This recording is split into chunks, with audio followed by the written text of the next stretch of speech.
গোপাল লামা দীর্ঘদিন সরকারের আধিকারিক ছিলেন।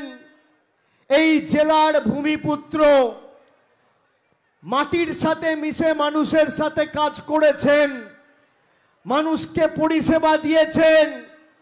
অন্যদিকে বিজেপির যে প্রার্থী, কোনোদিন দার্জিলিংয়ে আপনার বিপদে আপদে কোভিডের সময় আপনার দুঃখে বিপদে তাকে পাশে পাননি। বাড়ি দিল্লিতে দার্জিলিংয়ের মানুষের ভোট নিয়ে দিল্লির নেতাদের কৃতদাসত্ব আর তল্পিবাহকতা করে আপনার 100 দিনের টাকা, বাড়ির টাকায় রাজু বিস্তা বন্ধ করেছে। এমন ভাবে 26 তারিখ জবাব দিতে হবে। গরমে আমি জানি খুব কষ্ট হচ্ছে। আমরা চেয়েছিলাম নির্বাচন যাতে তাড়াতাড়ি শেষ হয়।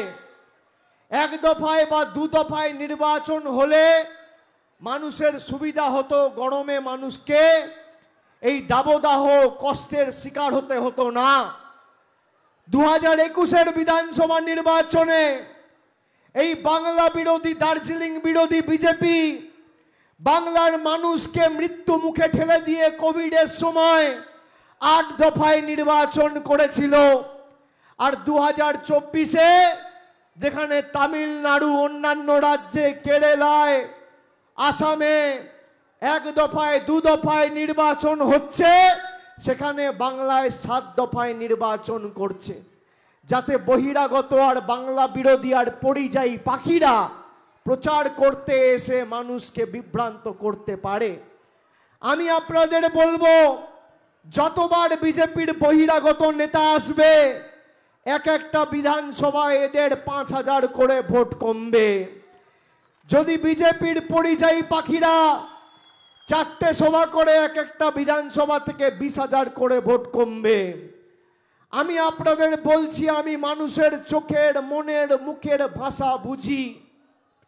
আপনারা 26 তারিখ যখন ভোটাধিকার প্রয়োগ করবেন, তখন নিজের গণতান্ত্রিক অধিকার মাথা তুলে প্রয়োগ করবেন।